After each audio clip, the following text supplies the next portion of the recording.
Hello दोस्तों, स्वागत है आपका अब इम्पॉर्टेंट शॉर्ट क्वेश्चन की सीरीज़ के दूसरे पार्ट में। पहले पार्ट में मैंने आपको पिछले 6 चैप्टर कराए थे और इस वाले पार्ट में हम बाकी के 6 चैप्टर्स करेंगे। ठीक है, और अगर आपने वो पिछली वीडियोस नहीं देखी हैं तो आप वो देख सकते हैं क्योंकि वो सारे क्वेश्चन एग्जाम में आने लायक हैं। और इस वाली वीडियो को भी पूरा देखें क्योंकि ये क्वेश्चन भी एग्जाम में देखने को मिल जाएंगे। ठीक है, और अगर आप मेरे पहले के व्यूवर्स हैं तो आपको पता चल ही गया होगा कि मैं जो भी क्वेश्चंस बता रहा हूँ वो एग्जाम में देखने को बिल्कुल ही मिल रहे हैं। ठीक है, तो चलिए इस वाली वीडियो को भी स्टार्ट करते हैं।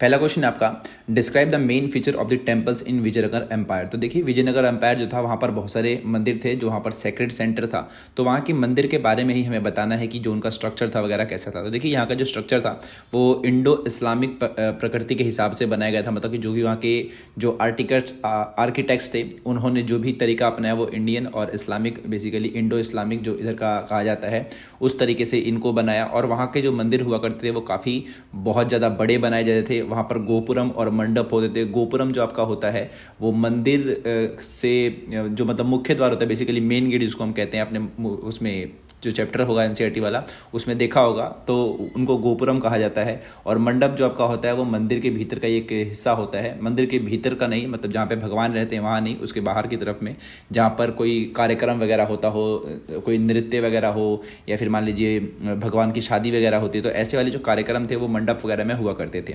ठीक है, इसके अलावा जो टेम्पल्स थे ये सिंबल्स हुआ करते थे राजा के पावर के और उसके रिसोर्सेज के। इसके अलावा वहाँ पर जो विजयनगर का जो वो क्या कहते हैं उसे मंदिर था, इसमें काफ़ी एक तरीके छज्जे के ऊपर छज्जे टाइप का करके एक जगह बनाई गई थी जिसको गर्भगृह भी कहते थे, जहाँ पर बेसिकली भगवान रहते हैं। उस जगह को गर्भगृह कहा जाता है और इसको विमान भी कहा जाता था। ठीक है, इसके अलावा जो आर्किटेक्ट थे यहाँ के वो ट्रेवल स्टाइल में भी बनाते थे, जैसे कि ऊपर मैंने आपको बताया इंडो इस्लामिक वाला, तो वैसे ही जो आर्किटेक्चर थे वो Dravidian style, but it had its own distinct feature. यानी कि अगर जो द्रविड़ स्टाइल में जो भी वो मंदिर बनाते थे उसके साथ साथ में कुछ अपनी अलग अलग चीज़ें भी उसके अंदर वो इस्तेमाल किया करते थे।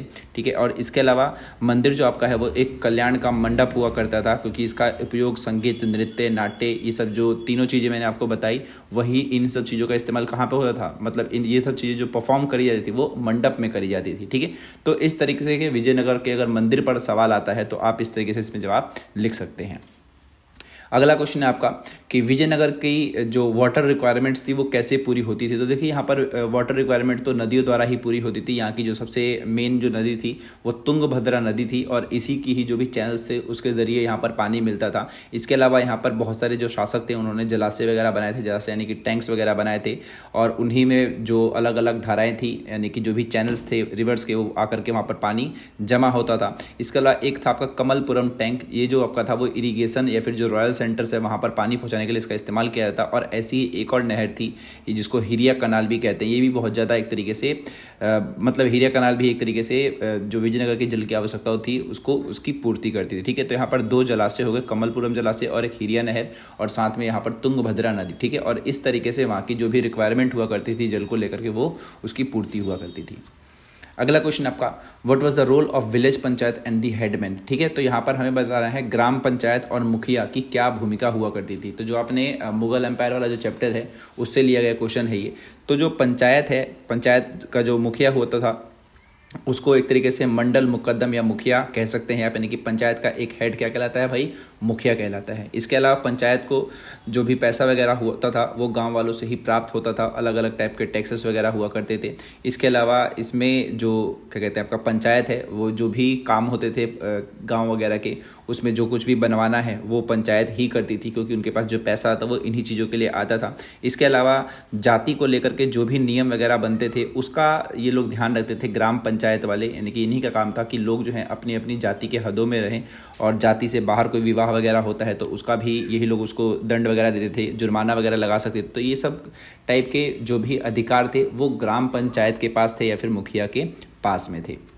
चलिए, अगला क्वेश्चन है, एक्सप्लेन व्हाई डज आइन Akbari remain important event today. तो आईने अकबरी जो आपका है वो किताब है जिसको अबुल फजल ने लिखा था, और ये जो किताब है आपका आईने अकबरी आज के टाइम पर बहुत ही ज़्यादा एक इंपॉर्टेंट रिसोर्स है पहले के समय के बारे में जानने, क्योंकि इसके अंदर बहुत सारी चीज़ें लिखी हैं। पहली बात तो इसमें मुगल साम्राज्य के बारे में सब कुछ लिखा हुआ है, जो जिस तरीके से वहाँ पर राजनीति हुआ करती थी या फिर जैसे राज्य को चलाया जाता था, जो भी टैक्स सिस्टम था उसके बारे में हमें इससे पता चलता है। इससे हमें कंट्री, पीपल, प्रोडक्ट, इन सब चीज़ों की जो इन्फॉर्मेशन है वो भी हमें इससे पता चलती है। और उस समय के जो भी रीति रिवाज थे, जो भी लोग पढ़े लिखे थे, जो भी धार्मिक परंपराएं थी उसके बारे में पता चलता है। और साथ में मुगल साम्राज्य के समय पर जितने भी सूबे थे, सूबे का मतलब वहाँ के जो भी अलग अलग राज्य वगैरह थे, उन राज्यों की भी जानकारी कौन देता है? हमें आईने अकबरी देता है। तो इन सभी कारणों की वजह से आईने अकबरी जो आपका है वो काफ़ी ज़्यादा इंपॉर्टेंट बताया जाता है।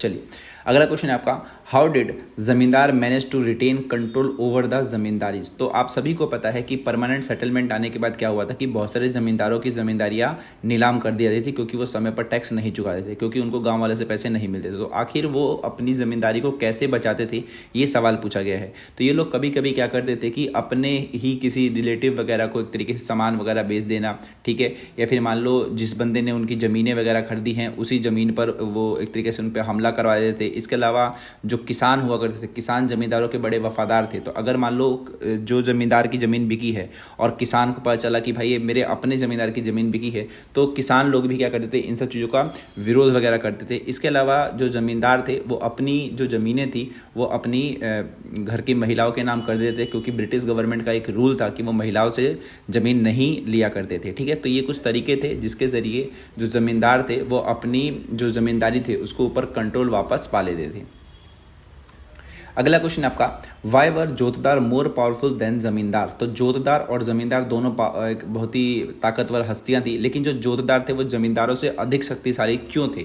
जोतदारों के पास वैसे तो कोई पावर नहीं थी, बट फिर भी वो पावरफुल में आ जाते। क्यों? क्योंकि ये जो थे जोतदार, इनके पास बहुत बड़ी बड़ी ज़मीनें हुआ करती थी, और इसके अलावा ये साहूकार होते थे बेसिकली, यानी कि जो लोगों को पैसे वगैरह देते हैं लोन वगैरह पे वो, और ये गाँव वालों के साथ ही रहा करते थे, यानी कि जो वहाँ पे गाँव है उस गाँव के भीतर ही रहा करते थे, इसलिए इनका रिलेशन गांव वालों से काफ़ी ज़्यादा बढ़िया हुआ करता था, और इसी वजह से इनकी शक्ति थी जमींदारों से ज़्यादा मानी जाती थी, है ना। और इसके साथ में जो जमींदार था वो अपने कार्य, जो भी जमींदार था अगर मान लो टैक्स वगैरह लेने जा रहा है तो जोतदार क्या करते थे, बहुत सारे किसानों को बोलते थे कि भाई तुम लोग टैक्स वगैरह मत देना, ताकि जो जमींदार है उसकी कल को जिम्मेदारी नीलाम होगी और उस जगह को कौन खरीद लेगा? जोतदार खरीद लेंगे। और इस तरीके से जो जोतदार थे वो बताया जाता है कि वो जमींदारों से भी बहुत ज़्यादा पावरफुल हुआ करते थे। चलिए अगला क्वेश्चन है, how did American civil war affect the lives of the riot in the India. तो अमेरिकी गृह युद्ध की वजह से जो भारत के किसान थे उनके जीवन पर क्या प्रभाव पड़ा? तो देखिए इसका जीवन पर, किसानों पर दो तरफा प्रभाव पड़ा, अच्छा भी पड़ा और बुरा भी पड़ा। अच्छा ये पड़ा कि जो कपास अमेरिका से आता था, अब गृह युद्ध की वजह से वहाँ से आना बंद हो गया, तो अंग्रेजों ने क्या किया, कपास की खेती यहाँ पर कराना स्टार्ट कर दिया, और कपास को लेकर के यहाँ के किसान जो थे उनको पता भी था। तो इससे ये हुआ कि यहाँ का प्रोडक्शन धीरे धीरे बढ़ने लग गया और किसानों को लोन वगैरह आसानी से मिलने लग गया, क्योंकि लोगों को जब पता चला कि कपास यहाँ की कपास जो है आसानी से बिक जाएगा, अंग्रेज खरीद लेंगे, तो फिर लोगों ने इनको लोन दिया, किसको? किसानों को। और किसानों ने उन लोन के जरिए खेती करी और उनको बहुत ज़्यादा फायदा देखने को मिला। तो शुरुआत में क्या हुआ कि जो किसान थे उन्होंने जब पैसा वगैरह लिया किस चीज़ के लिए? कपास की खेती के लिए। तो ये देखा गया कि जो बड़े किसान थे उनको बहुत बड़े स्तर पर फायदा हुआ, लेकिन जो छोटे किसान थे उनको अच्छे स्तर पर फायदा नहीं हुआ। बाद में जब गृह युद्ध खत्म हुआ तो इनकी स्थिति वापस से खराब हो गई, और फिर जो साहूकार थे उन लोगों ने अपने पैसे मांगना स्टार्ट कर दिए। तो इसीलिए बताया जाता है कि इनका जो क्या कहते हैं उसको प्रभाव है वो अच्छा भी पड़ा और बुरा भी पड़ा, क्योंकि अमेरिकी गृह युद्ध की वजह से क्या हुआ कि सारा का सारा जो डिमांड था वो इंडिया से पूरा होने लग गया, है ना। तो शुरुआत के समय में तो इनके जो पैसा वगैरह आना स्टार्ट हुआ ना वो बढ़िया तरीके से है, लेकिन बाद में जब गृह युद्ध खत्म हुआ तो अपने आप ही डिमांड क्या होगी? कम हो गई। अब डिमांड कम होगी तो जो किसानों ने लोन वगैरह लिया था, खेती वगैरह करी थी, उसका उतना फायदा देखने को नहीं मिलेगा। तो इसी तरीके से इस पर अच्छा प्रभाव भी और बुरा प्रभाव भी दोनों आप लिख सकते हैं, ठीक है। चलिए अब बात करते हैं अगले क्वेश्चन की। अगला क्वेश्चन आपका कि why did the mutineers sepoy in many places turn to erstwhile rulers to provide leadership to the revolt. यानी कि जो भी विद्रोही थे वो पहले के शासकों से अपने विद्रोह का नेतृत्व करने की अपील क्यों करते थे? तो इसका कारण ये था कि जो पहले के शासक थे उनके साथ लोगों का जो लगाव था वो बहुत ज़्यादा था, उनके साथ वो लोग रहा करते थे, और साथ में हिंदू मुस्लिम एकता भी बहुत ज़्यादा जरूरी थी, वरना जो देश था आपका वो बढ़ जाता और विद्रोह भी आपका एक तरीके से कमज़ोर पड़ जाता, है ना। और एक तरीके से वो ये भी जनता के सामने बात रखना चाहते थे कि भाई जो पहले के टाइम पर हम लोग आपस में साथ में रहते थे, तो आप लोगों ने ही एक तरीके से रूल वगैरह किया था, तो आपके पास अनुभव वगैरह भी है कि हमें कैसे वापस से कैसे हम मुगल को वगैरह को हरा सकते हैं। और इसीलिए जो बहुत सारे जो विद्रोही थे उन लोगों ने उन्हीं लोगों को चुना जो पहले के टाइम पर शासक हुआ करते थे, यानी कि अंग्रेजों से पहले की जो स्थिति जिसमें इन्हीं लोगों के पास शासन था और अंग्रेजों के आने के बाद इनसे शासन छीन लिया गया, तो जितने भी विद्रोही थे इन्हीं के पास वापस गए और उनको बोला कि भाई हमें कैसे भी जीतना है और इसमें जीतने के लिए आप ही की ज़्यादा जरूरत पड़ेगी, क्योंकि आपको पहले से अनुभव है कि कैसे युद्ध लड़ा जाता है। तो इन्हीं कारणों की वजह से वो लोग पहले के शासकों के पास गए थे। चलिए अगला क्वेश्चन है आपका कि what were the measures taken to ensure unity among the rebels. तो अब देखिए पूरे के पूरे भारत में क्या हो रहा है, विद्रोह हो रहा है, तो जितने भी विद्रोही थे उनके बीच में एकता की स्थापना करना बहुत ज़्यादा जरूरी है, क्योंकि पूरा का पूरा जो भारत है वो विविधताओं से भरा हुआ था, हिंदू मुस्लिम अलग अलग जाति संप्रदाय के लोग थे, तो इन सभी को एक साथ करना बहुत ज़्यादा जरूरी था, क्योंकि अगर नहीं करेंगे तो नॉर्मल सी बात है, विद्रोह अगर बढ़ गया लोगों के बीच में तो विद्रोह आपका कमज़ोर पड़ जाएगा। तो क्वेश्चन ये है कि उन्होंने एकता की स्थापना करने के लिए क्या क्या तरीके अपनाए। तो सबसे पहले क्या किया कि हिंदू और मुस्लिम दोनों ने ही बहादुर शाह से नेतृत्व करने का अनुरोध किया, मतलब जो हिंदू भी थे और मुस्लिम भी थे, कि हम दोनों का अपना खुद का एक जो यूनिवर्सल लीडर होगा बहादुर शाह जफर होंगे। इसके अलावा जितने भी घोषणा पत्र वगैरह मतलब जारी किए जाते थे जिसके जरिए विद्रोहियों को साथ आने की बात करी जाती थी, उसमें सभी वर्गों का सम्मान किया जाता था, जो भी समुदाय थे हिंदू और मुस्लिम इनकी भावनाओं का सम्मान किया जाता था। इसके अलावा पहले के समय का गौरवगान किया जाता था कि भाई पहले के टाइम पर भी मुगल पीरियड था, उस टाइम मुस्लिम राजा थे, लेकिन फिर भी हिंदू और मुस्लिम साथ में रहा करते थे। तो इस तरीके से क्या था कि इन लोगों ने क्या किया कि एकता की स्थापना करने की कोशिश करी विद्रोहियों के बीच में। साथ में जो भी कोई मान लीजिए मुस्लिम शासक है तो वो हिंदू और मुस्लिम दोनों के ही जो गुरु हुआ करते थे, फिर भगवान हुआ करते, उनकी बात करते थे, ताकि जो लोग हैं वो आपस में जुड़ करके रहें। और इस तरीके से विद्रोहियों ने एकता की स्थापना करी थी अपने बीच में। चलिए अगला क्वेश्चन है what step did British taken to quell uprising. तो यहाँ पर क्वेश्चन ये कि ब्रिटिशों ने विद्रोह को दबाने के लिए कौन कौन से कदम उठाए थे। तो जो ब्रिटिशर्स थे उन्होंने विद्रोह को दबाने के लिए बहुत सारे मतलब तरीके अपनाए थे। पहला तो ये किया कि पूरे के पूरे उत्तर भारत में, क्योंकि जो विद्रोह था उत्तर भारत में बहुत बड़े स्तर पर था, तो उस पूरे उत्तर भारत में मार्शल लॉ लागू कर दिया। मार्शल लॉ के जरिए क्या होता है कि जो सेना का उच्च कमांडर होता है उसके हाथों में शक्ति चली जाती है और वो जैसे चाहे उस चीज़ को टैकल कर सकता है। तो पहले क्या किया उन्होंने, मार्शल लॉ को लागू कर दिया। इसके अलावा जितने भी वहाँ पर इंग्लिश मैन थे उनको पावर दे दी भाई कि जो भी अगर आपको लगता है कि कोई भारतीय जो है वो विद्रोह वगैरह कर रहा है तो आपके पास पावर होगी उनको पनिश करने की, यानी कि एक नॉर्मल इंग्लिश मैन को भी ये पावर दे दी गई। इसके साथ में the common process of law and trial was brought to an end, यानी कि जो भी सामान्य न्याय प्रक्रिया थी समाप्त कर देगी। सीधा उसका मतलब अर्थ एक ही था भाई जो भी विद्रोही हो सीधा उसको हम मार देंगे, सीधा सीधी बात है। इसके अलावा बाहर से जो भी सैनिक टुकड़ियाँ थी यानी कि इंग्लैंड से वहाँ से टुकड़ियाँ वगैरह बाहर से बुलाएगी, सेना वगैरह बुलाएगी। इसके साथ में लोगों को बोला गया भाई कि अगर आप हमारा साथ देते हैं, किस भारत के लोगों को, कि अगर आप हमारा साथ देते हैं ऐसी घड़ी में तो कल को अगर हम इन विद्रोहियों को दबा देते हैं, फिर उनको मार देते हैं या फिर विद्रोह खत्म कर देते हैं तो आपको रिवॉर्ड वगैरह मिलेगा। तो बहुत सारे ज़मींदार भी थे जो भारत के ज़मींदार थे, उन्होंने अंग्रेज़ों का साथ दिया। बहुत सारे राजा वगैरह भी थे जिन्होंने अंग्रेज़ों का साथ दिया। और इस तरीके से समझिए कि जो ब्रिटिशर्स थे उन्होंने विद्रोह को दबा दिया। ठीक है, इसके अलावा वो लोग पूरे लोगों के सामने इस बात को भी दिखाए थे कि कैसे विद्रोहियों को हम मारेंगे अगर कोई पकड़ा गया तो, अगर मान लो कोई पकड़ा गया तो सीधा उसको हम जान से मार देंगे। तो इस तरीके से डराया भी गया और इस तरीके से पूरा का पूरा जो विद्रोह था वो कुचल दिया गया था।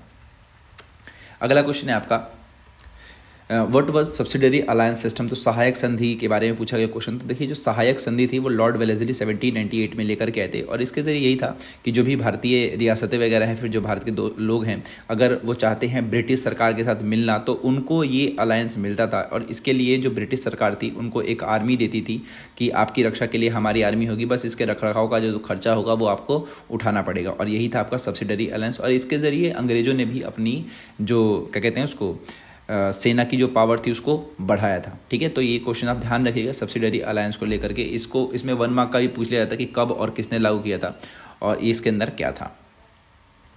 चलिए अगला क्वेश्चन है what was the problem of separate electorate और what were the disagreement between Congress and the Dalits on this issue, finally what solution could be of this issue. तो यहाँ पर क्वेश्चन ये है कि जो पृथक निर्वाचिका की जो समस्या थी वो क्या थी और इस पर कांग्रेस और दलित के बीच में क्या असहमति थी और बाद में इसका समाधान क्या निकला। तो ये 3 अलग अलग क्वेश्चन। देखिए पृथक निर्वाचिका की जो मांग थी वो दलितों ने उठाई थी और जैसे कि इसमें होता क्या था कि इसमें जो लोग वोट करेंगे वो उन्हीं के जाति के लोग वोट करेंगे, जो मुसलमान है उसको मुसलमान ही वोट करेंगे, जो दलित है उनको दलित ही वोट करेंगे। तो इस तरीके से पृथक निर्वाचन की मांग को उठाया गया था।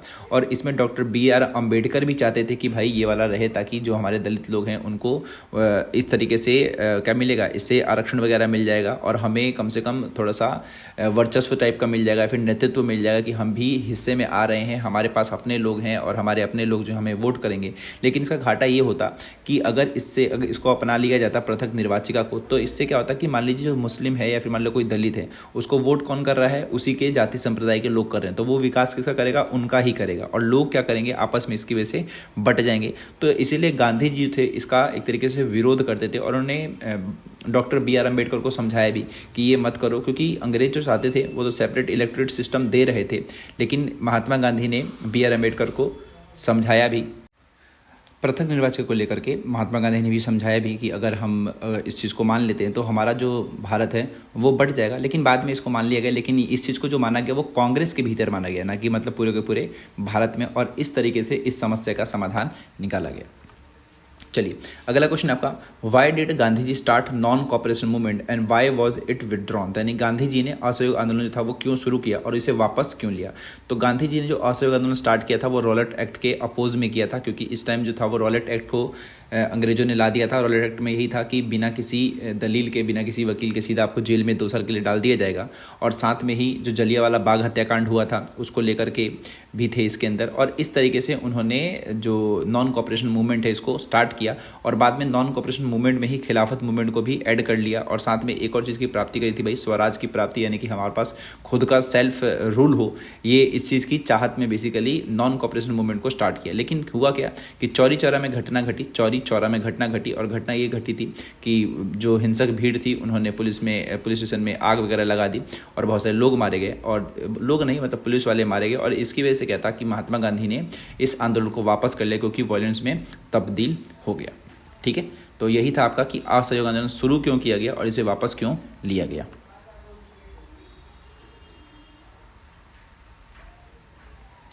अब बात करते हैं अगले क्वेश्चन की, व्हाट इज सिग्निफिकेंस और importance of the preamble of the Indian constitution, यानी कि भारतीय संविधान की प्रस्तावना का क्या महत्व है। देखिए जो प्रस्तावना होती है वो बेसिकली संविधान का आईना होता है। और अगर आप प्रस्तावना को देखेंगे तो इससे आपको ये समझ आएगा कि जो पूरा का पूरा जो भारत राज्य है उसमें कौन कौन से अधिकार दिए गए हैं, कौन कौन से नियम बनाएंगे और किन किन चीज़ों को लेकर के हमने अपने संविधान में उनको एक तरीके से जगह वगैरह दे रखी। जैसे कि अगर आप इसको पढ़ते हैं पूरा का पूरा तो इससे हमें पता चलता है कि जो भारत आपका राज्य है वो एक सवर्ण, सोशलिस्ट, सेकुलर, डेमोक्रेटिक और एक रिपब्लिक कंट्री है। इसमें कौन कौन से आपको न्याय मिलेंगे, तो ये सब जो बातें हैं वो प्रस्तावना से हमें पता चलती हैं। तो प्रस्तावना जो आपका होता है वो एक तरीके से संविधान का आईना होता है। और इस क्वेश्चन को और अच्छे समझने का तरीका ये है कि आपकी अगर NCERT की किताब है तो उसमें आपको प्रस्तावना वाला पेज देखने को मिल जाएगा, प्रेम्बल वाला। तो अगर आप उसको पढ़ लेते हैं तो आप पढ़ लेंगे तो आप समझ जाएंगे कि आखिर जो संविधान है आपका और जो प्रेम्बल है वो एक जैसे मिलता जुलता ही है। यानी कि जो प्रेम्बल है वो आईना है किसका, संविधान का, कि हमारे संविधान में कौन कौन सी बातें लिखी गई हैं। चलिए अगले क्वेश्चन में बात करते हैं, give some argument in favour of a strong centre. तो हमें बताना है स्ट्रॉन्ग सेंटर के पक्ष में कुछ मजबूत पक्ष। तो आखिर जो भारत आपका देश देखते हैं इसमें जो सेंट्रल गवर्नमेंट होती है बहुत ज़्यादा पावरफुल होती है और स्टेट गवर्नमेंट उसके कंपैरिजन में थोड़ी कम पावरफुल होती है। तो बहुत सारे नेताओं ने सेंटर था उसको ज़्यादा पावर देने की वकालत क्यों करी। तो इसका सबसे मेन रीज़न ये था कि इससे क्या हो कि हमारे देश में शांति कानून और कानून व्यवस्था जो है, लॉ एंड ऑर्डर या फिर जो पीस है वो बनाने में थोड़ी सी आसानी होगी। और जो अंतर्राष्ट्रीय शक्तियाँ अगर मान लें हम पे हमला करती हैं तो हमारे पास एक मजबूत सेंटर होगा जो कि एक तरीके से पूरे के पूरे भारत का प्रतिनिधित्व करेगा। तो अंतर्राष्ट्रीय क्षेत्र में भी देश की स्थिति को मजबूत करने के लिए भी हमने क्या किया, एक स्ट्रांग सेंटर को मतलब अपनाया। और साथ में जो कुछ दिक्कतें थी जैसे कि मान लीजिए क्षेत्रवाद हो गया, सांप्रदायिक दंगे वगैरह हो गया, आतंकवाद हो गया, इन सब चीज़ों को रोकने के लिए एक सेंट्रल गवर्नमेंट होनी चाहिए। वरना क्या होगा कि अगर आप सबको ज़्यादा पावर दे देंगे तो नॉर्मल सी बात है कल को जो राज्य होंगे वो भारत से अलग निकलने की कोशिश करेंगे। और इसीलिए जो सेंटर था उसको स्ट्रांग बनाया गया था। ठीक है, चलिए अगला क्वेश्चन है आपका, why did Mahatma Gandhi believe that Hindustani should be the official language of India. तो महात्मा गांधी हिंदुस्तानी को राजभाषा बनाने की वकालत क्यों करते थे। तो देखिए जो हिंदुस्तानी भाषा थी उसमें उर्दू और हिंदी दोनों जो भाषाएं थी वो मिलती जुलती थी। इसमें क्षेत्रीय भाषाएं भी थी, जो भी भारत की जो भी मोस्टली जो भी क्षेत्रीय भाषाएं थी उनको मिला करके ही हिंदुस्तानी एक तरीके से बनी थी, ठीक है। और इसकी वजह से क्या था कि इसमें बहुत सारे जो लोग थे वो जुड़े हुए थे और ये लोगों की आम भाषा थी। तो इसीलिए महात्मा गांधी का ऐसा मानना था कि हिंदुस्तानी जो है वो भारत की राजभाषा होनी चाहिए, ठीक है। तो यही क्वेश्चंस थे आपके इस वाली बुक के, यानी कि जो 6 चैप्टर हमने किए। और आशा करता हूँ आप समझ गए होंगे पूरे के पूरे चैप्टर्स को, यानी कि जो 6 चैप्टर्स हैं। अब बारी है लॉन्ग क्वेश्चंस की, तो अब आप जो लॉन्ग क्वेश्चन है उसका वेट करिए, वो भी मैं ले आऊँगा। और तब तक आप MCQ दोनों बुक के और शॉर्ट क्वेश्चन दोनों बुक के देख लीजिएगा। और अगर आपको कुछ डाउट वगैरह है तो आप मुझे कमेंट में लिख सकते हैं।